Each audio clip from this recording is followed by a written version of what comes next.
उस पिंड के पास में अपना खुद का आवेश होता है या नहीं होता, वो अलग बात है। किसी वस्तु पर आवेश होना या नहीं होना उस वस्तु की ध्रुवता की माप है। अब सबसे पहले प्रश्न यही उठेगा अपना कि ये ध्रुवता क्या चीज है। अब ध्रुवता से मतलब क्या होगा कि जैसे कोई भी अपन निकाय ले लें, कोई भी वस्तु ले लें, तो उस वस्तु में आवेश को ग्रहण करने की क्षमता है या आवेश को देने की क्षमता है। ग्रहण करने की क्षमता होगी तो वह भी उस वस्तु को आवेशित ही करेगी, और देने की क्षमता होगी तो वह भी उस वस्तु को आवेशित ही करेगी। अब इनके आधार पर हम वस्तु के आवेश को दो प्रकार से बांट सकते हैं। जैसे मान लो कोई भी वस्तु ले ली, अपने ने वस्तु ले रहे हैं तो वस्तु को नाम मैंने ए दे दिया। वस्तु पर कोई उदास में आवेश नहीं है, तो जैसे वस्तु पर कोई आवेश नहीं होगा तो वस्तु आवेश के रूप में कैसी है, शून्य आवेश वाली। और जब आवेश शून्य होगा तो हम वस्तु कैसे कहेंगे, उदासीन वस्तु। तो हम वस्तु को उदासीन कहेंगे। उदासीन वस्तु पर किसी प्रकार का कोई आवेश नहीं होता है। अब यदि हम इस वस्तु को कुछ आवेश दे दें, आवेश देना उसमें इलेक्ट्रॉन दे देना, उसमें से इलेक्ट्रॉन निकाल लेना, तो जैसे हम किसी वस्तु में से इलेक्ट्रॉन को निकाल लें, वस्तु में से जैसे इलेक्ट्रॉन निकलेंगे मतलब वस्तु अपना एक इलेक्ट्रॉन खो देगी, और जो देगा वो दाता है, यानी कि उस पर आवेश हम प्लस लेंगे। इलेक्ट्रॉन बाहर निकल कर जाएगा, इसका मतलब उस पर आवेश माइनस का होगा। अब सीधी सी बात यहां ध्यान रखने वाली यह है कि यदि वस्तु पर आवेश प्लस का आया है, इसका मतलब वस्तु धनावेशित है। वस्तु पर जितना प्लस का आवेश आता है वस्तु उतने ही इलेक्ट्रॉनों का उत्सर्जन करती है। जैसे यहां पर एक प्लस का आवेश है तो इसका मतलब वस्तु ने एक इलेक्ट्रॉन त्याग दिया है। आवेश संरक्षण का एक नियम है, और यह नियम कहता है, तो आवेश संरक्षण के नियम के अनुसार सीधी सी बात है कि न तो आवेश उत्पन्न होता है और न ही नष्ट होता है, केवल आवेश का स्थानांतरण संभव है। जैसे ही वस्तु को आवेश देंगे तो वस्तु अपना आवेश बढ़ा लेगी, इलेक्ट्रॉन जाएंगे वस्तु में आवेश की मात्रा बढ़ जाएगी, और जैसे ही वस्तु में से इलेक्ट्रॉन निकालोगे मतलब वस्तु का आवेश घट जाएगा।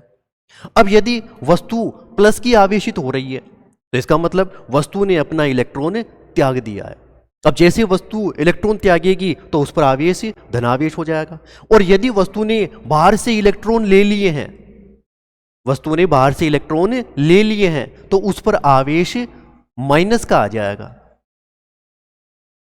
तो यहां पर एक बेसिक चीज अपनी ये क्लियर होती है कि जैसे ही वस्तु आवेश त्यागती है या वस्तु में से इलेक्ट्रॉन निकलता है तो वस्तु कैसी हो जाती है, धनावेशित। जैसे वस्तु इलेक्ट्रॉन ग्रहण कर लेती है तो वस्तु कैसी हो गई, ऋणावेशित। यानी कि इसके आधार पर हम आवेश का प्रकार ज्ञात कर सकते हैं। तो इसके आधार पर अपन ये कह सकते हैं कि आवेश कितने प्रकार का होगा। तो सीधी सी बात है, पहला बिंदु तो इसमें आ गया, तो आवेश कितने प्रकार का होगा, तो आवेश धनावेश है। दूसरा प्रकार हो गया माइनस वाला, जिसे हम ऋण आवेश कह रहे हैं। कई बार ये कहा जाता है भाई उदासीन है, तो उदासीन किसी प्रकार का कोई आवेश नहीं होता है, बल्कि जिस वस्तु पर न तो प्लस हो और न ही माइनस हो, तो वस्तु पर किसी प्रकार का कोई आवेश नहीं है, तो वस्तु कैसी है, उदासीन। उदासीन वस्तु किसी प्रकार का कोई आवेश नहीं रखती। स्थिर वैद्युतिकी में आवेश के लिए सीधा समान यह होगा कि इसमें आवेश वस्तु पर स्थिर होगा, वह गति कभी भी नहीं करेगा। यदि आवेश गति करने लगेगा तो गति करते ही यह अब स्थिर आवेश नहीं बल्कि गति का आवेश बन गया। तो यह अब स्थिर आवेश नहीं बल्कि गति का आवेश बन गया है। गति का आवेश में अपने सीधा सा उसमें मान होता है कि जैसे ही हम धारा के बारे में पढ़ते हैं तो धारा क्या होती है, I बराबर Q/T। मतलब आवेश किसी निश्चित समय के बाद में गति करना शुरू करेगा, और जैसे ही आवेश गति करेगा तो अपना कुछ ना कुछ वेग लेकर जाएगा। और जैसे ही आवेश वेग लेकर जाएगा तो इसका मतलब आवेश गति करेगा तो निश्चित समय के बाद में एक बिंदु से दूसरे बिंदु तक पहुंचेगा, और जैसे चालक में ये एक स्थान दूसरे स्थान पर पहुंचेगा तो क्या होगा, परिपथ में धारा बहेगी। तो यानी कि ये अलग भाग है जिसे हम गतिक आवेश के भाग के रूप में ले सकते हैं कि यानी जब आवेश गति करे तो उसमें विद्युत धारा बहती है। लेकिन अभी अपन किस पर है, स्थिर वैद्युतिकी पर। तो वस्तु पर जो आवेश उत्पन्न होगा वह वस्तु पर ही बना रहेगा, किसी प्रकार से कोई गति नहीं करेगा। तो यानी कि आवेश का उसमें एक भाग क्लियर हो गया अपना कि यानी कि आवेश से दो प्रकार का होगा, जिसे हम धनावेश और ऋणावेश कहेंगे। वस्तु पर आवेश नहीं होगा तो वस्तु कैसी है, उदासीन। अब आवेश है तो आवेश में कुछ विशेष प्रकार के गुण होते हैं। देखो, तो हम आवेशों के गुणों के बारे में लेंगे। ये किस लिए ले रहे हैं, क्योंकि इसमें कई सवाल ऐसे आएंगे कि जिन पर हमें बेस चीज हमें पता होनी चाहिए। भाई आवेश है क्या, कब प्लस होगा, कब माइनस होगा, उसके लिए तो यानी कि थोड़े बहुत उनके गुण हैं। सबसे पहली बात है, कई बार ये प्रश्न घूम जाता है बार बार कि विद्युत आवेश सदिश होता है या अदिश। अब प्रश्न बिल्कुल छोटा सा ही है लेकिन बहुत ही काम का है। तो यानी कि विद्युत आवेश एक अदिश राशि है। अदिश और सदिश में अपन अंतर समझते ही हैं कि वे राशियां जिनमें खुद का अपना मान भी हो और साथ में दिशा भी हो, मतलब परिमाण हो और साथ में दिशा हो, तो उसमें दोनों होने चाहिए, परिमाण भी और दिशा भी। तो राशि कैसी है अपनी, सदिश। और यदि राशि में केवल परिमाण हो, दिशा का उस पर कोई प्रभाव ही नहीं पड़े, तो दिशा नहीं है, मतलब अदिश, बिना दिशा के, तो वह राशि कैसी है, अदिश राशि। तो यानी कि विद्युत आवेश एक अदिश राशि है, जो प्रश्न बार बार छोटे वाले प्रश्नों में वस्तुनिष्ठ में रिपीट होता है कि विद्युत आवेश किस प्रकार की राशि है, अदिश। इन्हीं आवेशों के गुण में लिखें तो एक गुण अपने ने पहले भी लिया था, तो उस गुण को हम कह रहे हैं आवेश का संरक्षण। अब आवेश के संरक्षण से मतलब ये होगा कि वस्तु पर आवेश न तो उत्पन्न होगा और न ही नष्ट होगा, केवल इसका स्थानांतरण होगा। यानी वस्तु यदि एक इलेक्ट्रॉन का त्याग करती है और वस्तु पर प्लस का एक धनावेश आता है तो वस्तु में से केवल एक इलेक्ट्रॉन ही निकलेगा। यदि वस्तु पर प्लस का 4 आवेश आया है तो वस्तु में से 4 इलेक्ट्रॉन निकलकर जाएंगे। या ये कहें वस्तु ने 4 इलेक्ट्रॉन लिए हैं तो उस पर आने वाला आवेश माइनस के 4 ही होगा। यानी वस्तु जितने इलेक्ट्रॉन ग्रहण करेगी उस पर उतना ही आवेश आना है। यह कभी भी संभव नहीं है कि वस्तु ने 3 इलेक्ट्रॉन ही दिए और वस्तु पर आवेश 5 हो गया, 3 हो गया, 6 हो गया, 2 हो गया, ये बिल्कुल नहीं होगा। यानी कि 3 इलेक्ट्रॉन देगी तो वस्तु पर आने वाला आवेश प्लस का 3 ही होगा। तो इस प्रकार से यहां पर ये जो 3 आवेश, 4 आवेश, ये मान आ रहे हैं, तो ये मान क्या है, उनकी संख्या। यानी कि इसमें से कितने इलेक्ट्रॉन निकल कर गए, तो कितने इलेक्ट्रॉन निकल कर गए, तो वस्तु ने जैसे मान लो 3 इलेक्ट्रॉन निकाल लिए, तो जैसे ही वस्तु 3 इलेक्ट्रॉन निकाल रही है तो वस्तु पर आवेश कैसा है, प्लस का 3। प्लस का 3 ये उनकी संख्या है।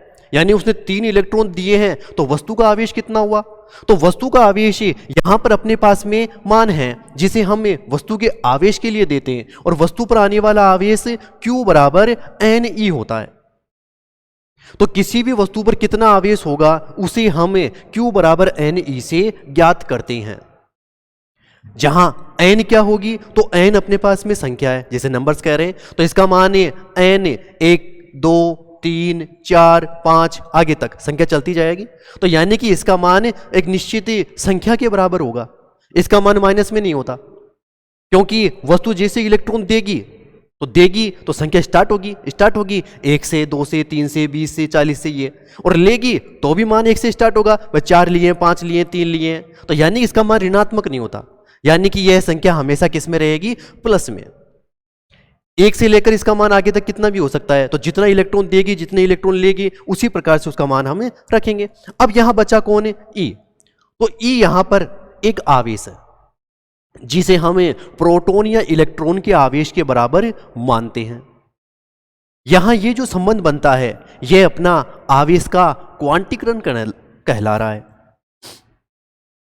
तो इसे हमें आवेश का क्वांटीकरण, तो इसे हम आवेश का क्वांटीकरण कह रहे हैं।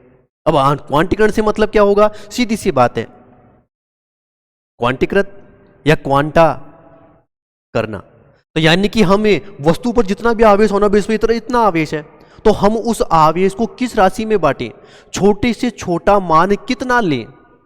तो छोटी से छोटी राशि में बांटना, छोटे से छोटा मान लेना, वही उसका क्या कहला रहा है? आवेश का क्वांटीकरण। तो क्वांटीकरण के लिए हम वस्तु पर Q बराबर एन ई आवेश का उसमें उपयोग कर रहे हैं। ये छोटा सा न्यूमेरिकल है, Q बराबर एन ई, लेकिन एग्जाम में प्रश्न इस पर ज्यादा आते हैं। छोटा सा है, उम्मीद भी नहीं है भाई इससे न्यूमेरिकल भी हो सकता है, लेकिन Q बराबर एन इससे न्यूमेरिकल निकलता है। अब देखो किस प्रकार से निकले, तो अपने एक दो न्यूमेरिकल की उसमें प्रैक्टिस करते देखो।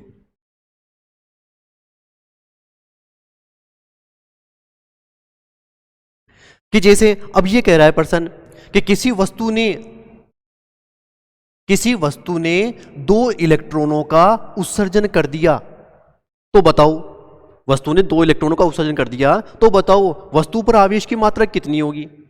अब सीधी सी बात है, वस्तु पर ये आवेश की मात्रा पूछ रहा है और कितने इलेक्ट्रॉन का उत्सर्जन किया है उसने? 2 का। तो यानी कि यहां पर n का मान कितना हो गया? 2।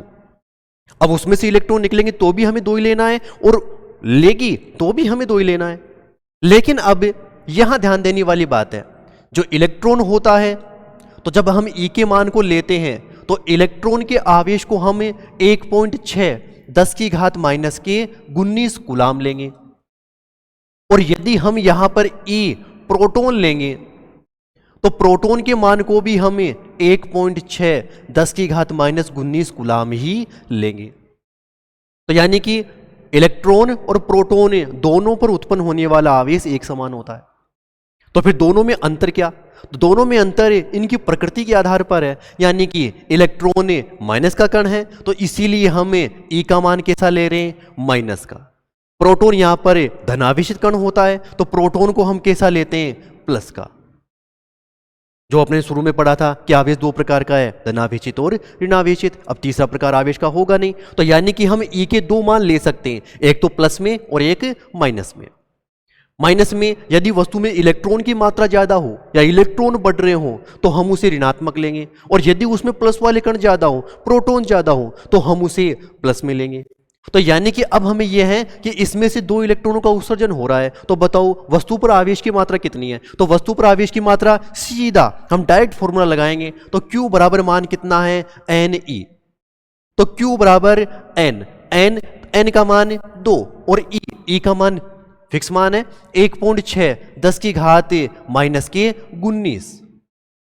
तो जैसे मल्टीप्लाई कर दे उसे गुणा कर दे, तो गुणा करने पर 3.2 10 की घात माइनस की 19 कूलाम आई। तो जो सीधा बता रहा है कि वस्तु पर आने वाली आवेश की मात्रा इतनी होगी। तो यानी कि वस्तु पर आवेश की मात्रा C यहां पर उसका मात्रक है। तो यह मात्रक है जिसे हम कूलाम कह रहे हैं। आवेश के भी अन्य मात्रक होते हैं, लेकिन अपना स्थितिकी में जो ऐसा ही मात्रक इसे बनाया गया है केवल कूलाम माना गया, यानी C। तो इस प्रकार से छोटा सा न्यूमेरिकल, तो ये इस प्रकार से मान है। अब देखो आवेश किसी भी स्थान पर होगा, मेन बात अपनी अब आती है, जब आवेश किसी भी स्थान पर उपस्थित होता है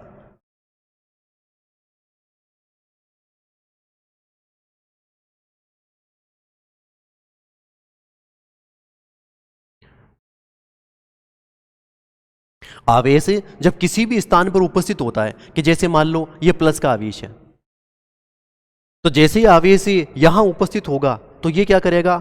अपने आसपास अपना खुद का क्षेत्र बना लेगा, जैसे प्रत्येक व्यक्ति करता है। जहां भी पहुंचता है अपने आसपास से उसी प्रकार का माहौल बनाता है। सज्जन व्यक्ति होगा तो उसके आसपास का माहौल सज्जन होगा, और व्यक्ति दुर्जन है तो व्यवहार उसका दुर्जन ही होगा। तो यानी कि इस प्रकार से कि जैसे ही कोई आवेश किसी स्थान पर उपस्थित होता है तो यह अपने आसपास से अपना खुद का क्षेत्र बनाता है, यानी अपने आसपास के क्षेत्र को प्रभावित कर देता है। और जैसे ये क्षेत्र प्रभावित होता है उसी को हम क्या कह रहे हैं? विद्युत क्षेत्र। तो यही है अपना विद्युत क्षेत्र, जिसे हम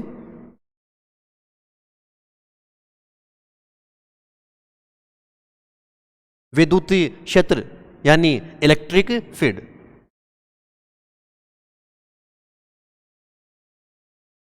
तो यानी कि हम उसे विद्युत क्षेत्र, इलेक्ट्रिक फील्ड कह रहे हैं। अब विद्युत क्षेत्र है, किस प्रकार से क्या काम करेगा, कितना मान होगा, इसकी दिशा कौन सी है, किस प्रकार से, तो देखो अब विद्युत क्षेत्र है तो जैसे ही आवेश किसी स्थान पर होगा तो अपने आसपास के क्षेत्र को, अपने आसपास के इलाके को प्रभावित कर देगा, और यह है जो इसके आसपास जो मान उत्पन्न होगा उसी को हम विद्युत क्षेत्र कहेंगे। अब इस विद्युत क्षेत्र में मान लो कि यहां पर जो आवेश उपस्थित है वह कितना है, प्लस के, कैपिटल क्यू। अब सीधी सी बात है, ये आवेश है तो ये अपने आसपास अपना खुद का एरिया बना रहा है, अपना क्षेत्र बना रहा है, जिसे हम विद्युत क्षेत्र कह रहे हैं। अब उस विद्युत क्षेत्र में हम किसी अन्य आवेश को लेकर आ रहे हैं, जैसे स्मॉल क्यू आवेश को लेकर आओ, तो जैसे हम स्मॉल क्यू आवेश को लेकर आएंगे तो होगा क्या, एक आवेश दूसरे आवेश पर बल लगाएगा, एक आवेश दूसरे आवेश पर बल लगाएगा, तो यहां दोनों के बीच में जो बल लगेगा उस बल को हम विद्युत बल कहेंगे। तो दोनों आवेशों के मध्य एक दूसरे पर जो बल लगेगा उसे हम विद्युत बल कहेंगे। अब यह बल दो प्रकार से लग सकता है कि या तो जैसे ही वस्तु पर यहां आवेश होगा और नया क्षेत्र में जैसे ही आवेश आना चाहेगी तो यह आवेश क्या करेगा, उसे अपनी ओर आकर्षित करेगा, और जैसे ही यहां पर यदि वस्तु पर जो भी आवेश हो तो जैसे ही उस पर वस्तु आवेश आना चाहेगा तो यह क्या करेगा, उसे प्रतिकर्षित करेगा, यानी कि उसे वापस दूर भेजेगा। तो विद्युत बल दो प्रकार से काम करेगा, एक तो आकर्षण के रूप में और एक प्रतिकर्षण के रूप में। आकर्षण से मतलब कि वस्तु पर जैसे इस वस्तु पर या निकाय पर आवेश पर ये मान आवेश उपस्थित है और बाहर से दूसरा आवेश आ रहा है, तो दूसरा आवेश जैसे आएगा तो ये उसे अपनी ओर खींचेगा। प्रतिकर्षण है तो प्रतिकर्षण ये उसे अपने क्षेत्र में आने ही नहीं देगा, उसे वापस बाहर की ओर धकेल देगा। अब दोनों के बीच में जैसे हम आवेश निकाल रहे हैं तो ये आवेश पर लगने वाले बल की प्रकृति है। तो यानी कि आवेशों के मध्य लगने वाली बल की प्रकृति दो प्रकार की होती, आकर्षण वाली, प्रतिकर्षण वाली। अब किसी वस्तु पर आवेश प्रतिकर्षण कब लगे, आकर्षण कब लगे, उसके लिए सीधा सा नियम है, दो आवेश, वस्तु पर दो आवेश हैं, एक आवेश प्लस का और दूसरा आवेश भी प्लस का, या एक आवेश माइनस का और दूसरा आवेश भी माइनस का। तो दोनों आवेश प्लस प्लस, दोनों आवेश माइनस माइनस, मतलब समान आवेश। तो यहां पर आवेश समान है, समान आवेशों के मध्य हमेशा प्रतिकर्षण बल कार्य करता है। तो यानी कि जब दोनों आवेश समान प्रकृति के होंगे, सहजातीय होंगे, एक ही कुल के होंगे, एक ही प्रकार के होंगे, प्लस प्लस या माइनस माइनस, तो इनके मध्य हमेशा प्रतिकर्षण बल कार्य करेगा। इसी प्रकार यदि एक आवेश प्लस का दूसरा माइनस का, यदि एक माइनस या दूसरा प्लस, तो इन्हें कहेंगे हम विपरीत प्रकृति के आवेश, जिन्हें हम विजातीय आवेश कह रहे हैं। और विजातीय आवेशों में हमेशा आकर्षण देखने को मिलेगा। तो यानी कि जब दोनों आवेशों का मान अलग अलग होगा, प्रकृति में अलग अलग होगा, एक प्लस है एक माइनस है, तो ये आवेश विजातीय हैं जिनके बीच में हमेशा आकर्षण मिलेगा। अब इसी प्रकृति के आधार पर यहां आने वाले दोनों आवेशों पर बल लगेगा, और वह बल उन्हें खींच भी सकता है या उन्हें दूर धक्का भी दे सकता है।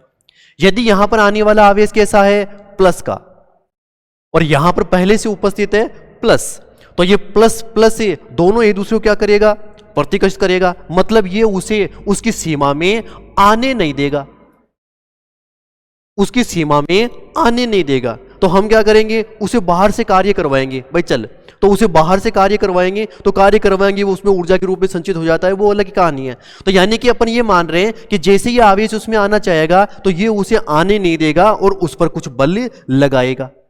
यदि हम अब माइनस वाले आवेश की बात कर लें, तो जैसे माइनस वाला होगा आवेश, तो एक आवेश प्लस का है, दूसरा आवेश माइनस का है, तो एक आवेश प्लस का और एक आवेश माइनस का, तो दोनों आवेश कैसे होंगे, अलग अलग जाति के, विजाति के। और विजातीय आवेशों में हमेशा क्या होगा, आकर्षण, मतलब जैसे ये आवेश उसे दिखेगा तो ये तुरंत ही अपनी ओर खींच लेगा।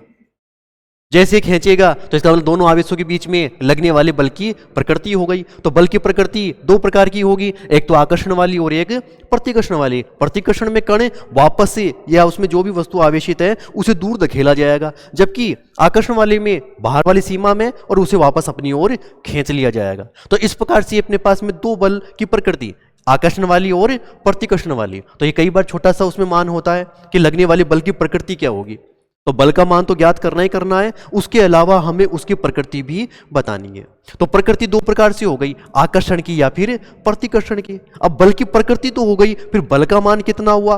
तो बल के मान के लिए यहां पर सीधा सा मान आए जिसे हम कूलाम का नियम कह रहे हैं। तो यानी कि इसके लिए मान है जिसे हम कूलाम का नियम कह रहे हैं। तो यानी कि यह कूलाम का नियम कहला रहा है। कूलाम का नियम क्या कहता है, देखो दो आवेश ले लिए, दो आवेश ले रहे हैं, दोनों आवेशों में एक वस्तु पर आवेश जैसे मान लो प्लस का है, दूसरी वस्तु पर आवेश माइनस का है। आवेश का जो परिमाण है उसे हम Q के रूप में ले लो, Q1, और दूसरा जो आवेश है उस पर हम Q2 के रूप में मान ले रहे हैं। दोनों से प्रकृति भी होगी और बल का परिमाण भी होगा। तो एक आवेश Q1 है और दूसरा आवेश Q2 है। दोनों के बीच की दूरी अपन स्मॉल r मान लेते हैं। तो एक आवेश का मान Q1 है, दूसरे का आवेश का मान Q2 है, दोनों के बीच की दूरी स्मॉल r है। अब हमें यह बताना है दोनों आवेशों के बीच में कितना बल लगेगा, किस प्रकृति का होगा। तो प्रकृति अपन डायरेक्ट आवेश के मान से बता सकते हैं, एक प्लस है दूसरा माइनस है, तो प्लस माइनस होने पर उनके बीच में आकर्षण ही होगा। तो ये हो गई प्रकृति। अब लगने वाला बल कितना होगा, तो लगने वाला बल कूलाम के नियम के आधार पर हल होता है। और कूलाम का नियम यह कहता है कि लगने वाला बल F अनुक्रमानुपाती होता है, किसके, दोनों आवेशों के परिमाण के गुणनफल के, दोनों आवेशों के परिमाण के गुणनफल के। तो इसका मतलब एक आवेश का परिमाण Q1 है, दूसरे का परिमाण Q2 है, तो उनका गुणनफल Q1 Q2।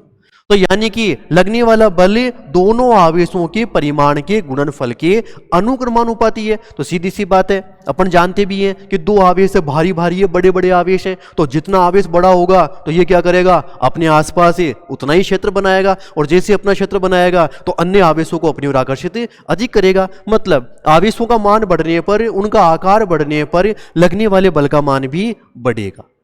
दूसरी बात ले लें, F उल्टा होता है, उल्टा व्युत्क्रमानुपाती। तो यानी कि व्युत्क्रम क्रम के रूप में है, व्युत्क्रम उल्टा क्रम। तो यानी कि लगने वाला बल व्युत्क्रमानुपाती होता है, किसके, दोनों आवेशों के मध्य दूरी के वर्ग के। तो दूरी बीच में कितनी है, r, उसका वर्ग कितना हुआ, r स्क्वायर। व्युत्क्रमानुपाती मतलब 1/, में मान। तो लगने वाला बल क्या हो गया, F अनुक्रमानुपाती 1/, r स्क्वायर। अब ये वाला मान इसके भी निर्भर करता है और ये वाला मान इस पर भी निर्भर करता है। तो दोनों को एक साथ एक नए सूत्र के फॉर्मूले के रूप में रख लेते हैं। तो F अनुक्रमानुपाती क्या हो गया, Q1 Q2 r स्क्वायर। सीधी सी बात है, ये वाला इस राशि पर निर्भर कर रहा है या ये राशि इस पर निर्भर कर रही है, निर्भर कर रही है, लेकिन दोनों बराबर नहीं है। अब हम ये चाह रहे हैं कि दोनों तरफ मान क्या आ जाए, बराबर। तो बराबर करने के लिए हमें क्या करना पड़ेगा, किसी एक नियत मान से गुणा करना पड़ेगा। जैसे कि मान लो संख्या लिख दी गई है कि 2 = 4। ऐसा कभी भी संभव नहीं है 2 का मान 4 के बराबर हो। लेकिन यदि हम क्या करें, 1/2 गुणा 4, तब दोनों मान क्या हो गए, बराबर। यानी कि किसी संख्या का मान किसी पर निर्भर करता हो, तो निर्भर करता हो तो अब वो है डबल भी हो सकता है, 3 गुना भी हो सकता है, 20 गुना भी हो सकता है, निर्भर कर रहा है। लेकिन बराबर नहीं है, और बराबर करने के लिए हम क्या करते हैं, एक निश्चित संख्या के मान से गुणा कर लेते हैं। तो निश्चित संख्या के मान को हम कुछ भी कह सकते हैं। तो नियतांक मान है तो नियतांक मान जैसे k मान लेते हैं। तो यानी कि 2 = 4 k। तो अब हमें k का मान निकालना पड़े तो क्या कर दें, 2/4 और कितना मान हो गया, 1/2। यानी कि नियतांकों के मान फिक्स मान है। तो वह प्रत्येक राशि के लिए अलग अलग होते हैं। तो ये कोई निश्चित नहीं है उनका मान फिक्स इतना ही आएगा, मतलब प्रत्येक मान के लिए, प्रत्येक समीकरण के लिए नियतांकों के मान अलग अलग होते हैं। अब यदि हम यहां बात करें तो यहां पर नियतांक काम में ले रहे हैं अपन के मान लेते हैं। तो यानी कि लगने वाला बल F बराबर हो गया K Q1 Q2 बटे में R स्क्वायर। अब सीधी सी बात है, नियतांक है तो उसका कुछ ना कुछ मान तो होगा ही होगा। अब यहां पर जो K है उस K का मान निकालें, तो यहां पर जो अपने पास में K है उस K का मान सीधा सा होता है K बराबर 1/4 पाई एप्सिलॉन नोट।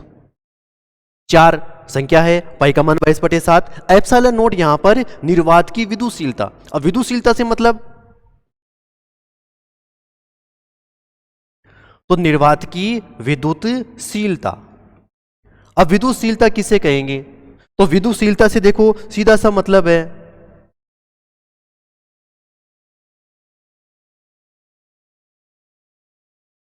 तो यानी कि विद्युतशीलता से सीधा सा मतलब है कि कोई भी भाग है, कोई भी निकाय है, कोई भी वस्तु है, उसमें विद्युत के गुणों को आकर्षित करने की क्षमता कितनी है, या उसमें विद्युत के गुण उत्पन्न करने की क्षमता कितनी है।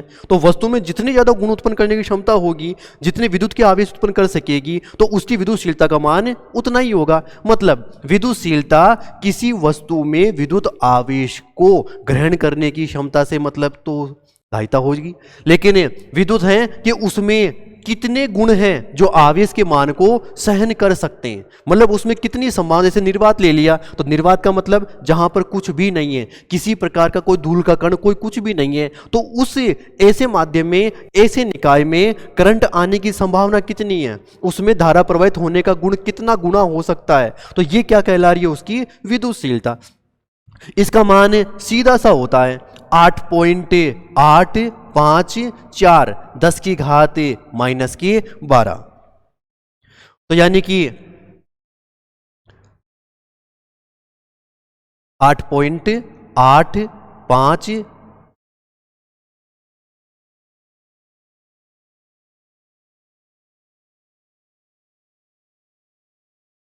तो 8.854 10 की घात -12 मात्रक निकालें तो मात्रक अपन आसानी से निकाल सकते हैं कि कूलाम स्क्वायर बटे में न्यूटन मीटर स्क्वायर।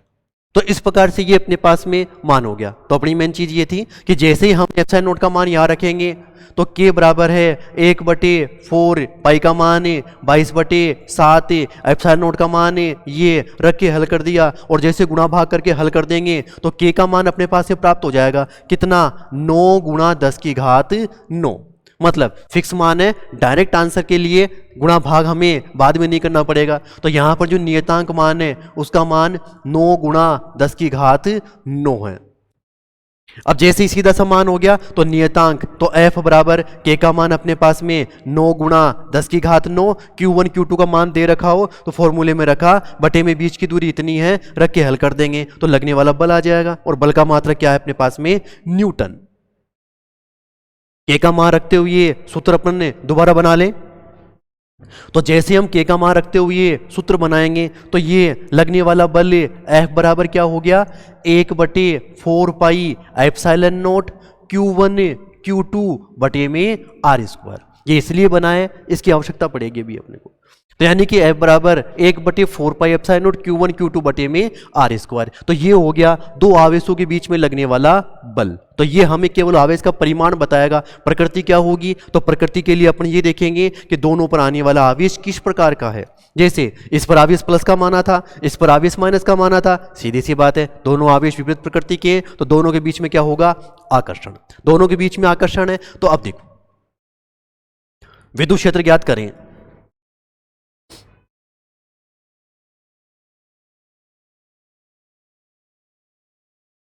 तो अपन ने विद्युत क्षेत्र ज्ञात करें, तो जो विद्युत क्षेत्र की तीव्रता पढ़ी है अपने ने,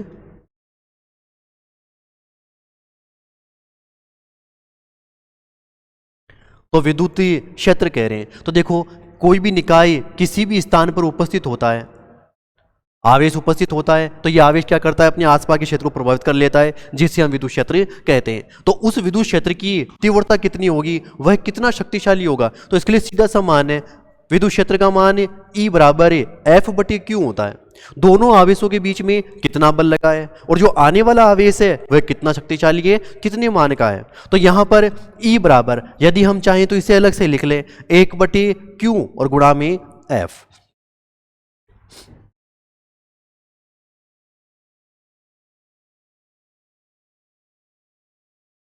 तो यानी कि E बराबर 1 बटे Q और गुणा में F आ गया।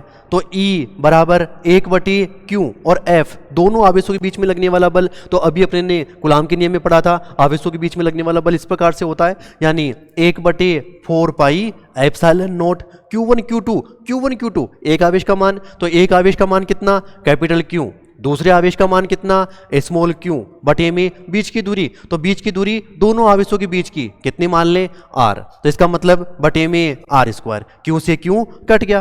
तो E बराबर 1 बटे 4 पाई एप्सिलॉन नॉट और q बटे में r स्क्वायर।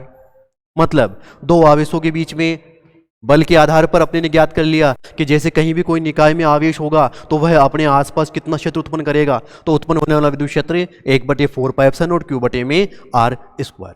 अब यदि हम इसके साथ में परिवर्तन देखें तो सीधी सी बात देखो, E अनुक्रमानुपाती है किसके, q के। तो यानी कि जैसे ही आवेश का मान बढ़ेगा, जैसे ही आवेश का मान बढ़ेगा तो विद्युत क्षेत्र का मान भी बढ़ेगा। मतलब एक तरफ तो ले लेते हैं अपन E का मान और एक तरफ ले लेते हैं Q का मान। तो जैसे जैसे वस्तु पर आवेश बढ़ाते जाएंगे विद्युत क्षेत्र का मान बढ़ता जाएगा और लाइन कैसे आ जाएगी, सीधी। ये परिवर्तन दर्शा रहा है, वक्र बना रहा है, ग्राफ बना रहा है। तो अब देखो E अनुक्रमानुपाती क्यों हो गया। अब यदि हम E और R के बीच में ग्राफ खींचना चाहें तो E और R कैसे हैं, 1 बटे में r स्क्वायर। अब ये वाला परिवर्तन 1 बटे r भी हो सकता है और ये वाला परिवर्तन 1 बटे r स्क्वायर के रूप में है। r स्क्वायर है, देखो पहले वक्र बनाते हैं अपन E और r में। तो वक्र में E इधर ले लिया, r इधर ले लिया, तो वक्र बना दिया। तो जैसे जैसे r का मान बढ़ेगा तो E और r उल्टे हैं, तो r का मान बढ़ेगा तो E का मान घटेगा। इसका मतलब अपन यहां से चल रहे हैं, तो जैसे जैसे r का मान बढ़ता जाएगा E का मान घटता जाएगा, घटता जाएगा, तो वक्र ये बन गया। और अब यदि अपन बात करें कि यहां पर ये वाला वक्र 1 बटे r स्क्वायर में होता तो वक्र ऐसा ही बनता, r का मान बढ़ता तो E का मान घटता ही घटता। अब जैसे ही मान घटेगा तो घटने पर यहां पर जो ढाल आ रही थी अपने पास में, जो स्लोप बन रहा था, उसकी गहराई और ज्यादा हो जाएगी। मतलब उसमें परिवर्तन अपेक्षाकृत अधिक होगा। इस प्रकार से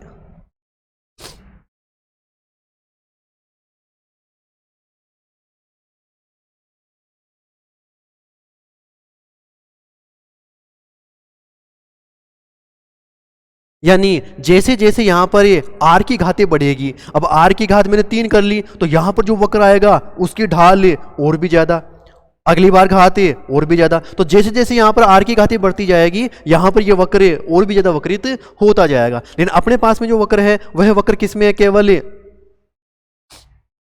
तो वक्र है अपने पास में केवल E और R के बीच में। तो E और R के बीच में है तो E अनुक्रमानुपाती 1 बटे R स्क्वायर मान है, तो 1 बटे R स्क्वायर मान है। तो यानी कि E इस तरफ ले लिया और R को अपने ने इस तरफ ले लिया, तो वक्र बन गया इस प्रकार से। मतलब दोनों आवेशों के बीच में विद्युत क्षेत्र ये कितना लगाएगा, तो जैसे जैसे हम आवेश से दूर बढ़ते जाएंगे, तो जैसे जैसे हम आवेश से दूर बढ़ते जाएंगे यहां पर लगने वाले विद्युत क्षेत्र का मान घटता जाएगा। और घटकर कितना हो जाएगा, तो आराम से सूत्र में रख के हल कर देंगे। भाई इतनी दूरी पर ज्ञात करना चाह रहे हैं, इतना आवेश है मान का, तो यहां पर रख के हल कर दिया, तो यानी कि इतना विद्युत क्षेत्र वह उत्पन्न कर देगा। तो यानी कि मेन अपनी बेसिक चीज ये हो गई कि विद्युत बल क्या है, किस प्रकार से ज्ञात करना है, विद्युत क्षेत्र क्या है, किस प्रकार से ज्ञात करना है, विद्युत आवेश क्या है, आवेश के बारे में अपने कितने प्रकार से होगा, कितने प्रकार से लिया है, और वस्तु पर आने वाला आवेश कितने मान का। तो अपने 3 बातें उसमें मेन सीखी है। इसमें देखिए, तो वस्तु पर ये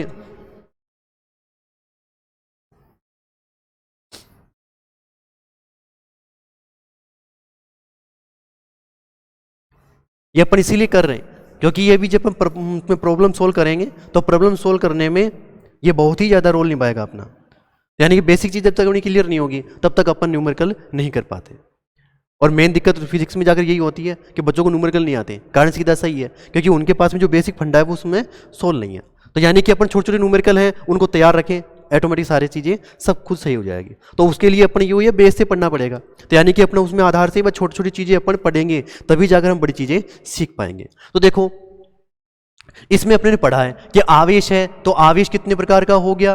तो आवेश अपने पास में दो प्रकार का, एक तो प्लस का और एक माइनस का।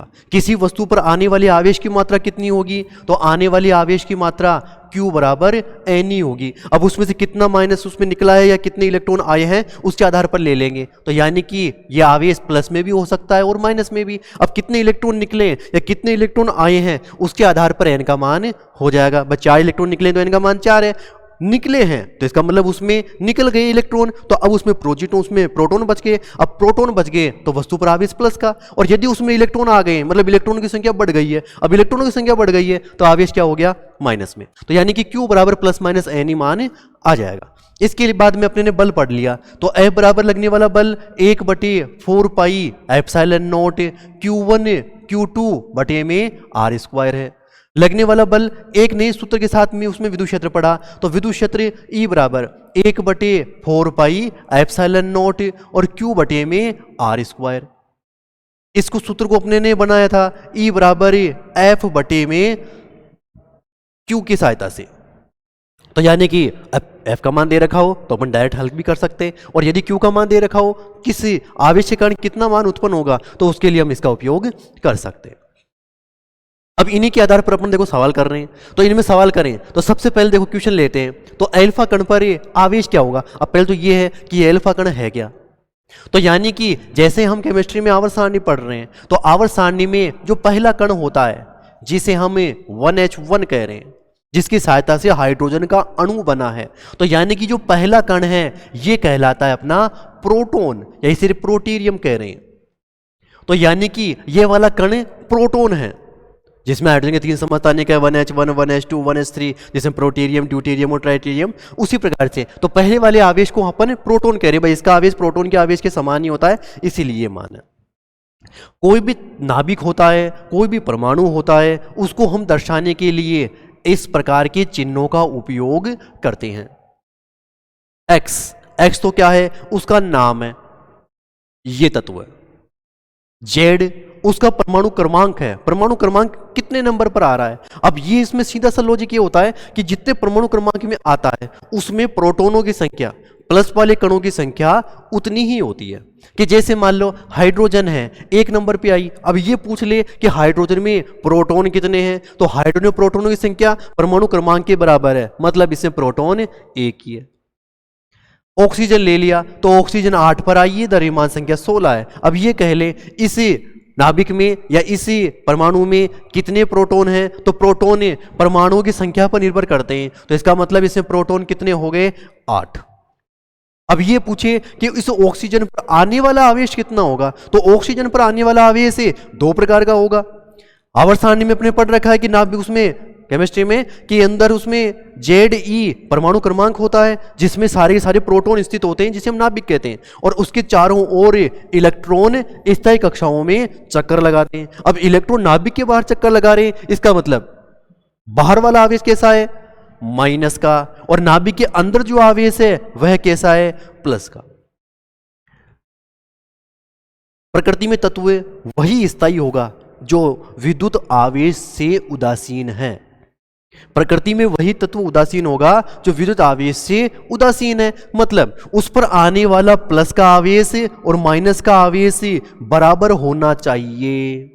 तो यानी कि उस पर प्लस का आवेश भी समान हो और माइनस का आवेश भी समान हो, तो आवेश कैसा होगा या वस्तु कैसी होगी? उदासीन, और उसी परमाणु का अस्तित्व बना रहेगा। तो यानी कि इसमें जितना प्रोटॉन होता है, जितना प्लस होता है, तो प्लस कितना होगा? जो परमाणु क्रमांक है, तो परमाणु क्रमांक क्या उसका? प्लस के 8। तो माइनस कितना होगा? बाहर चक्कर लगाएंगे तो अपन केमिस्ट्री में पढ़ते हैं कि आवेश उसमें इलेक्ट्रॉन विन्यास क्या होगा, तो ऑक्सीजन का इलेक्ट्रॉनिक विन्यास अपन 8 के आधार पर भर रहे हैं। अब 8 के आधार पर क्यों भर रहे हैं? उसका कारण यही है कि जितना माइनस का आवेश होना चाहिए उतना ही आवेश प्लस का होना चाहिए। अब उसमें प्रोटॉन तो हमने 8 मान लिए, तो इलेक्ट्रॉन भी कितने होने चाहिए? 8। तो इसके आधार पर 1s 2, 2s 2, 2p 4। तो इस प्रकार से उसका आवेश आ जाएगा, यानी जितना प्लस का आवेश है उतना ही उसमें माइनस का आवेश है, जितने प्रोटॉन होंगे उतने उसमें इलेक्ट्रॉन होंगे। तो यानी कि इस प्रकार से मान है। तो अब देखो ये प्रोटॉन है अपना, तो यहां पर लिखा हुआ मान क्या है? प्रोटॉनों की संख्या धनावेश का मान, और ये अपने पास में ए है, तो इस ए को अपन क्या कह रहे हैं? द्रव्यमान संख्या। अब ये द्रव्यमान संख्या क्या होती है? द्रव्यमान संख्या से मतलब है कि जो भी नाभिक है उसमें न्यूक्लियनों की संख्या कितनी है। अब ये न्यूक्लियन क्या है? तो न्यूक्लियन तो जो नाभिक है अपना वो न्यूक्लियर कहला रहा है। तो यानी कि उस न्यूक्लियर में कितने कण हैं, जितने कण हैं उन कणों को ही क्या कह रहे हैं अपन? न्यूक्लियन। तो उन कणों को ही अपन क्या कह रहे हैं? न्यूक्लियन। और ये नाभिक में दो प्रकार के कण होते हैं, एक तो होता है अपने पास में प्रोटॉन और एक होता है न्यूट्रॉन। तो नाभिक में दो प्रकार के कण हैं, एक प्रोटॉन और एक न्यूट्रॉन। अब किसी नाभिक का पूरा द्रव्यमान कितना होगा? तो पूरा द्रव्यमान प्रोटोनों और न्यूट्रॉनों के द्रव्यमानों के योग के बराबर होगा। तो यानी कि प्रोटॉन कितने? तो प्रोटॉन तो अपन सीधे समझ जाएंगे कितना परमाणु क्रमांक है, यानी Z। तो उसका परमाणु क्रमांक हो गया Z। तो यानी कि Z परमाणु क्रमांक है, तो Z परमाणु क्रमांक हो गया। और न्यूट्रॉन कितने हैं? तो नाभिक में कौन कौन होते हैं? प्रोटॉन और न्यूट्रॉन। तो अब न्यूट्रॉनों की संख्या ज्ञात करें, तो ये अपने पास में द्रव्यमान संख्या है, तो द्रव्यमान संख्या को अपन ए से ले रहे हैं और ए में से क्या घटा दें? परमाणु क्रमांक, यानी प्रोटॉनों की संख्या। तो ए माइनस जेड ये हमें क्या बताएगा? न्यूट्रॉनों की संख्या को। तो नाभिक में कितने न्यूट्रॉन होंगे? तो दोनों में से घटा दो, ए में से जेड घटा दो, पूरे कणों की संख्या में से प्रोटॉनों की संख्या घटा दो, तो ये एन का मान आ जाएगा। होता क्या है कि प्रोटॉनों की संख्या और इलेक्ट्रॉनों की संख्या फिक्स होती है, जितना परमाणु क्रमांक होगा प्लस का कण उतना ही ज्यादा है, उतना ही, और माइनस वाला कण है, जितना प्लस वाला कण है उतना ही माइनस वाला कण है। तो फिर बचा कौन? फिर बचा अपने पास में न्यूट्रॉन है। तो न्यूट्रॉनों की संख्या परिवर्तित हो सकती है। अब परिवर्तित किस प्रकार से? देखो, हाइड्रोजन के 3 समस्थानिक है अपने पास में, तो हाइड्रोजन के जो 3 समस्थानिक हैं, तो 3 समस्थानिक कौन कौन से हुए? तो एक समस्थानिक तो हो गया 1H1, एक समस्थानिक हो गया 1H2 और एक समस्थानिक हो गया 1S3। देखो, ये भी एक नंबर, ये भी एक, ये भी एक, मतलब तीनों में परमाणु क्रमांक समान है। तो इसका मतलब प्रोटॉनों की संख्या समान है। तो फिर बचा कौन है? तो यहां पर तो मान 1 है, यहां 2 है, यहां 3 है। तो फिर अपन किस आधार पर कहेंगे भाई ये कण कौन कौन से हैं? तो सीधी सी बात है, नाभिक में कौन कौन है? प्रोटॉन है और न्यूट्रॉन है। तो इसका मतलब प्रोटॉन तो फिक्स है, एक एक एक। तो फिर बचा हुआ मान क्या है? न्यूट्रॉन है। तो न्यूट्रॉन कितने होंगे? जितना भी उसमें द्रव्यमान है उसमें से प्रोटॉनों की संख्या को घटा दो, यानी a माइनस जेड कर दो। तो a माइनस जेड, तो एक में से एक घटा लिया, कितने बच गए? 0। इसमें से घटा दिया 1, इसमें से घटा दिया 2, मतलब इसमें तो न्यूट्रॉनों की संख्या 0 है, इसमें न्यूट्रॉनों की संख्या 1 है, इसमें न्यूट्रॉनों की संख्या 2 है। मतलब नाभिक में न्यूट्रॉनों की संख्या परिवर्तित हो सकती है, ये फिक्स नहीं कि इसका मान इतना ही होगा। तो यानी कि कोई भी समस्थानिक है, कोई भी नाभिक है, उसमें न्यूट्रॉनों की संख्या बदल जाएगी, लेकिन प्रोटॉनों की संख्या हमेशा फिक्स रहेगी। जो परमाणु क्रमांक होगा वही परमाणुओं की संख्या या प्रोटॉनों की संख्या को बताएगा। नाभिक में इलेक्ट्रॉन होंगे, अब इलेक्ट्रॉन होंगे तो जितना प्लस वाला कण होता है उतने उसमें माइनस वाले कण होंगे। अब यदि वस्तु पर आवेश दे रखा हो प्लस, और फिर ये कह रहा हो ऑक्सीजन ही है भाई, ऑक्सीजन, और ये 16। अब ध्यान दो इसमें कि इसमें प्रोटॉन तो कितने हैं? ऑक्सीजन है, खुद परमाणु क्रमांक 8 है, तो यानी कि इसमें प्रोटॉनों की संख्या क्या हुई? 8। तो फिर न्यूट्रॉन कितने हुए? 16 में से 8 घटा दो, तो 16 में से जैसे 8 घटाओगे तो न्यूट्रॉन कितने आ गए? 8। तो फिर अब बची हुई संख्या इलेक्ट्रॉनों की संख्या क्या होगी? अब सीधी सी बात है, जितना परमाणु क्रमांक होता है, जितना प्लस वाला मान होता है उतने मान माइनस के होते हैं। तो यहां पर ये 8 इसमें प्रोटॉन है, प्लस वाले कण हैं, तो 8 ही इलेक्ट्रॉन होने चाहिए। लेकिन यहां ध्यान दो, यहां पर आवेश प्लस का है। प्लस का कब आता है? जब वस्तु में से इलेक्ट्रॉन निकलता है। इलेक्ट्रॉन निकलता है, कितना प्लस का है? 1। तो इसका मतलब वस्तु ने 1 इलेक्ट्रॉन बाहर दे दिया है। अब वस्तु ने जब 1 इलेक्ट्रॉन दे दिया है तो पहले तो कितने थे उसके पास में?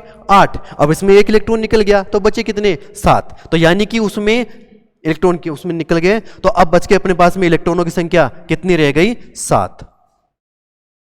तो यानी कि हमें यह भी देखना है वस्तु पर आवेश तो नहीं दे रखा, उसी आधार पर अपन प्रोटॉन और न्यूट्रॉन इलेक्ट्रॉन की संख्या बता रहे हैं।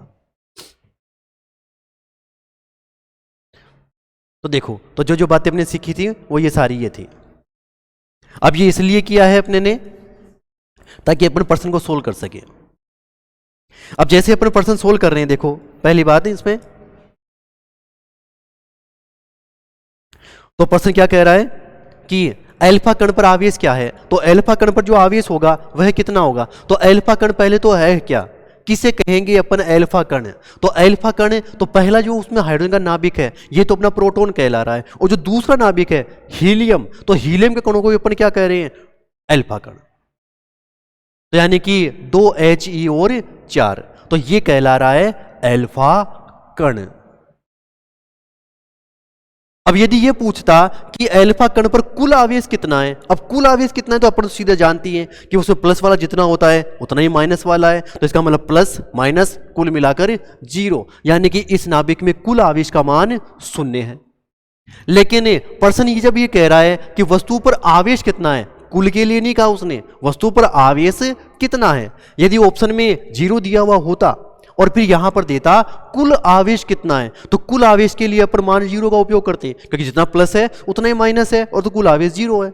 लेकिन प्रश्न ये कह रहा है कि आवेश कितना है। अब आवेश के लिए कहा है तो उसमें कुल के लिए तो पूछा ही नहीं, तो अब यहां पर आवेश प्लस का भी हो सकता है और माइनस का भी होगा, जितना प्लस उतना ही माइनस। तो यानी कि अब ये भी नहीं कह रहा कि प्लस वाला कौन सा या माइनस वाला कौन सा है, तो हमें केवल आवेश का परिमाण बताना है। ये नहीं इलेक्ट्रॉन कितने हैं या प्रोटॉन कितने हैं, प्लस वाला आवेश कितना है, माइनस वाला कितना है, केवल हमें आवेश के बारे में बताना है। तो आवेश के बारे में बताना है तो सीधा सा आवेश क्या होता है, Q बराबर Ne। तो यानी कि आवेश का मान Q बराबर Ne होगा। अब Q बराबर Ne आवेश है, तो N क्या है, इलेक्ट्रॉनों की संख्या, प्रोटॉनों की संख्या, यानी कि उसमें कितना प्लस या कितना माइनस है। अब देखो जैसे अपन आवर्त सारणी पढ़ रहे हैं, तो आवर्त सारणी में यहां पर लिखा हुआ मान आ रहा है 2, तो ये 2 क्या है, परमाणु क्रमांक, परमाणु क्रमांक, यानी कि इसमें 2 प्रोटॉन है। अब प्रोटॉन तो 2 हैं, तो उनका आवेश कितना होगा, तो सीधी सी बात है कि यहां पर ये प्रोटॉन कितने हैं, 2, और एक प्रोटॉन का आवेश E मान रहे हैं, और E का आवेश कितना होता है 1.6 10 की घात माइनस के 19। तो Q बराबर जैसे गुणा कर देंगे तो गुणा करते ही 3.2 गुणा 10 की घात माइनस के 19 कूलाम।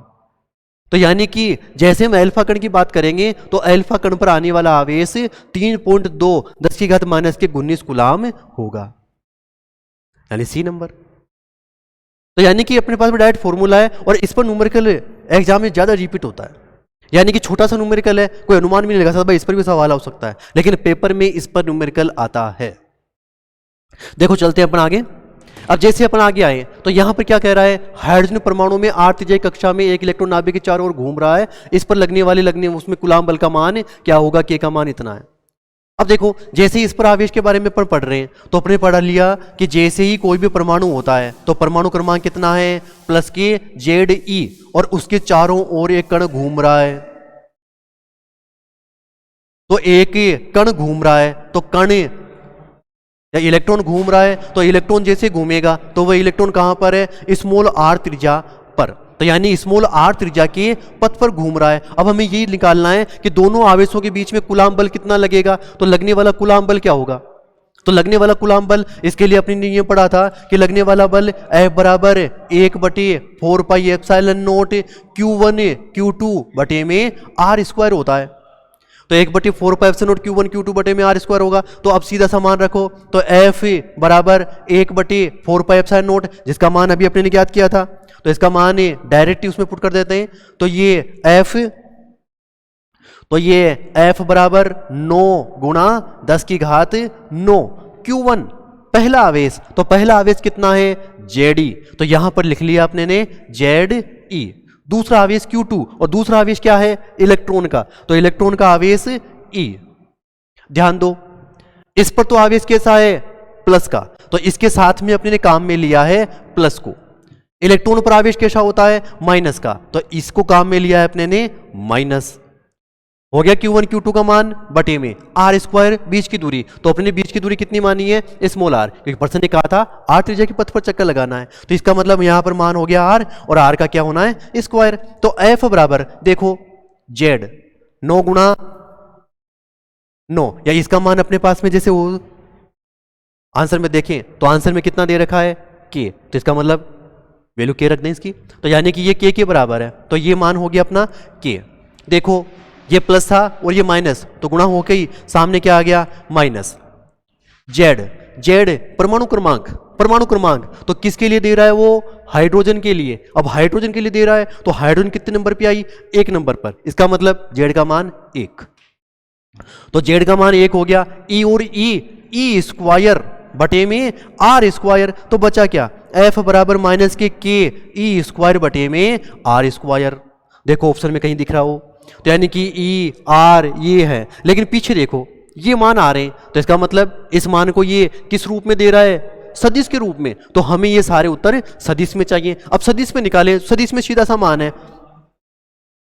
अब सदिश रूप में, तो सदिश रूप में लें तो जो राशि सदिश होगी हम उसके ऊपर तीर का निशान लगाएंगे, वेक्टर लगाएंगे, और जो सदिश नहीं है उसके ऊपर तीर का निशान नहीं लगा सकते। तो अब देखो f बराबर,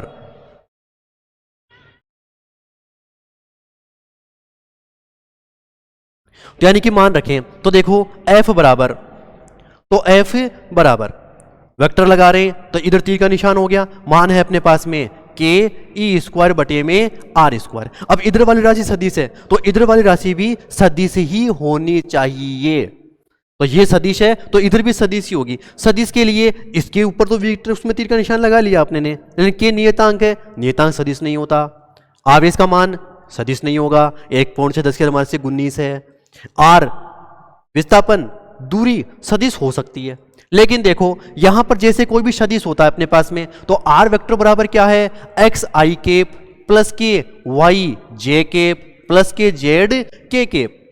इसका परिमाण निकालो तो परिमाण क्या आ गया, x square plus y square plus z square, तो परिमाण इसी प्रकार से निकलेगा। यानी कि इसमें कहीं पर भी सदिश के बारे में कोई जानकारी नहीं है, न आई केप न जे केप न के केप, मतलब किसी भी दिशा में इसमें मान नहीं है, तो ये परिमाण है, तो इसका मतलब r क्या होगा, एक अदिश मान, तो यानी कि ये अदिश मान है। अब हम स्क्वायर कर दें तो स्क्वायर करते ही क्या हो गया, X square plus Y square plus Z square, मतलब उसमें भी I cap J cap K cap नहीं आ रहे, यानी कि यह एक अदिश राशि है। अदिश राशि है तो इसका मतलब इस पर भी तीर का निशान नहीं हो सकता। फिर बचा कौन, तो सदिश में सीधा सा नियम है, कोई भी सदिश हो यदि हम उसके परिमाण को गुणा कर दें किससे, एकांक सदिश से। एकांक सदिश जो निश्चित दिशा में होते हैं और उनका परिमाण एक होता है। जैसे मान लो लिख दिया मैंने r वेक्टर बराबर 2i केप, तो ये भी सदिश है, ये भी सदिश है, परिमाण तो कितना है उसका 2, और दिशा कौन सी है, i केप, यानी x अक्ष की दिशा, तो x अक्ष की दिशा, तो यानी कि एकांक सदिश जिनका परिमाण निश्चित होता है 1 के बराबर, और दिशा भी क्या होती है, निश्चित, मतलब उसके अलावा उस दिशा में कोई नहीं आएगा। तो आई केप हमें एक्स अक्ष के लिए काम में ले रहे हैं, तो इसका मतलब ये जो मान होगा सदिश का वह अक्ष की दिशा में है, और कितने मान का है वो 2 का, तो यानी कि उसका मान 2 आई केप है। तो यहां देखो अब हमें इस फॉर्मूले की सहायता से मान रख लेते हैं, तो यानी कि गुणा कर लें किससे, एकांक सदिश से। तो एकांक सदिश यहां से लेकर यहां तक के मान को अपन आर कैप, तो आर केप फॉर्मूले में है कहीं पर, तो माइनस वाला ये है और माइनस वाला ये है, मतलब ये भी नहीं आएगा और ये भी नहीं आएगा। अब इन दोनों में देखें के आ गया, ई स्क्वायर आ गया, बटे में आर क्यूब आ रहा है, आर केप आ रहा है, तो आर केप आना चाहिए, लेकिन आर क्यूब और यहां पर स्क्वायर, इसका मतलब ये तो आएगा ही नहीं। अब बचा हुआ मान कौन सा हो गया, सी वाला, तो निश्चित यही आएगा।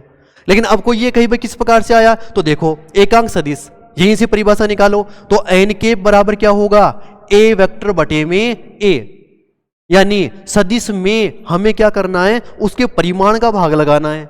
तो सदिश में उसके परिमाण का भाग लगा दिया तो क्या आ गया, एकांक सदिश। वही बात यहां लागू होगी, तो आर कैप क्या है अपने पास में? एकांक सदिश। तो सदिश में उसके परिमाण का भाग लगा दो, तो सदिश में उसके परिमाण का भाग लगा दो। इसका मतलब आर कैप की जगह आर वेक्टर बटे में आर रख देंगे। तो रखने पर एफ वेक्टर बराबर माइनस के ई स्क्वायर बटे में आर स्क्वायर, और आर कैप की जगह आर वेक्टर बटे में आर, तो आर स्क्वायर और आर क्यूब। तो एफ वेक्टर बराबर माइनस के ई स्क्वायर बटे में आर क्यूब और गुणा में आर वेक्टर। आ गया सीधा मान। और माइनस नहीं है इसमें, तो यानी कि माइनस केवल इसी में है। तो इस प्रकार से ये अपना उत्तर सही आया, माइनस के स्क्वायर आर क्यूब बटे में आर वेक्टर। तो इस प्रकार से ये प्रॉब्लम थी। देखें नेक्स्ट प्रॉब्लम लें, धातु का प्रावयुतांक। अब पहले तो परिभाषा, यह प्रावयुतांक क्या है? तो यानी कि हमें पहले पराविद्युत को ले रहे हैं। पराविद्युत क्या होंगे? कुचालक पदार्थ। कुचालक पदार्थ जो धारा प्रवाह नहीं करते, कु बुरे चालक। अब चालक बुरा है, इसका मतलब बुरा क्यों है? काम नहीं करता। तो यानी कि चालक बुरा है, इसीलिए हम उसे कुचालक करते। तो यानी कि वह बुरा चालक है, चालन करता ही नहीं है, इसीलिए वह कुचालक कह रहा है। तो यानी कि कुचालकों में धारा को जो रोकने का गुण होता है, अब कितनी ताकत से वो रोक सकता है, कितने मान के साथ में रोक सकता है, तो जितनी ताकत से वह रोकता है वही क्या कहलाता है? उसका पराविद्युतांक। यानी पराविद्युत का अंक, कितनी ताकत है धारा के मान को रोकने की, तो जितनी धारा के मान को रोकेगा वह उसका पराविद्युतांक कहलाएगा। तो यानी कि धातुओं में क्या होता है? तो धातुओं में तो धारा प्रवाह होता है, तो धातुओं में तो धारा प्रवाह होता है, तो इसका मतलब उसमें रोकने का गुण तो है ही नहीं। अब रोकने का गुण नहीं है तो इसका मतलब उनमें रोकने का गुण क्या है? अनंत। उसमें बिल्कुल भी रोकने की क्षमता नहीं है, तो उनका प्रावयुतांक कितना है? अनंत। तो यानी कि धातुओं का प्रावयुतांक कितना है? अनंत। कुचालकों का ही होता है मान प्रावयुतांक, तो यानी कि अलग अलग जो धारा के गुण को रोकने का वाला मान है वो ये अपना प्रावयुतांक है। तो इस प्रकार से ये धातुओं के लिए प्रावयुतांक कितना होगा? अनंत। तो यानी बेस क्वेश्चन है, इसको तो अपन सोल्व कर रहे हैं। इसी प्रकार देखो, समान परिमाण के दो आवेश हैं, एक दूसरे से r दूरी पर स्थित हैं, इनके बीच में F बल लग रहा है। यदि आवेशों के बीच में दूरी के मान को आधा कर दिया जाए तो बल पर क्या प्रभाव पड़ेगा? तो दो समान परिमाण के आवेश, तो बेस राशि अपनी यही है, एक दूसरे से r दूरी पर हैं, तो कूलाम बल। तो F बराबर क्या हो गया? K Q1 Q2 बटे में आर स्क्वायर। प्रश्न खुद कह रहा है दोनों समान है, तो Q1 बराबर Q2 बराबर Q। इसका मतलब F बराबर K, Q1 की जगह भी Q रख लिया, Q2 की जगह भी Q रख लिया, तो Q और Q गुणा करने पर कितना हो गया? Q स्क्वायर बटे में आर स्क्वायर। तो इसका मतलब लगने वाला बल F बराबर K Q स्क्वायर बटे में आर स्क्वायर होगा।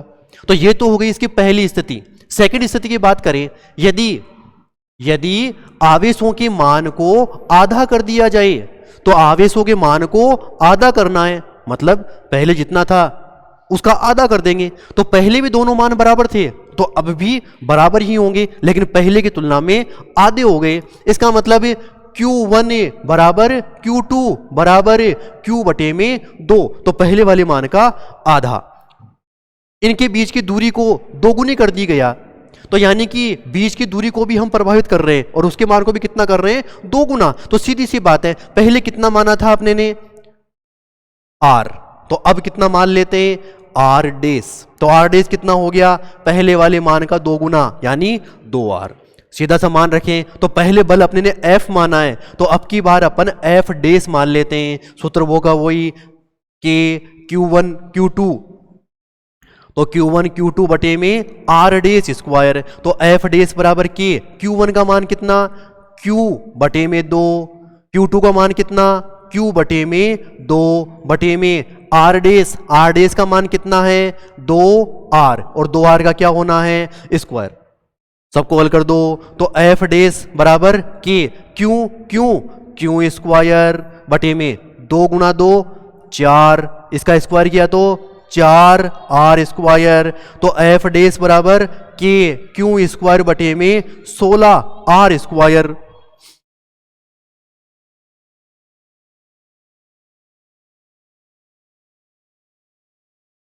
तो यानी कि के क्यू स्क्वायर बटे में 16 आर स्क्वायर। अब देखो ये वाली वैल्यू किसके बराबर थी, एफ के, तो इसका मतलब ये वाली वैल्यू किसके बराबर होगी, एफ के। तो एफ डेस बराबर क्या हो गया, एफ बटे में 16। तो लगने वाला बल पहले वाले मान का 1/16 भाग रह जाएगा, तो 1/16 भाग ये। तो इस प्रकार से अपने ने क्वेश्चनों को हल किया है। ठीक है, अब अपन नेक्स्ट क्लास में नए क्वेश्चनों के आधार पर और नए थोड़े बेस के आधार पर नई क्लास लेंगे। धन्यवाद।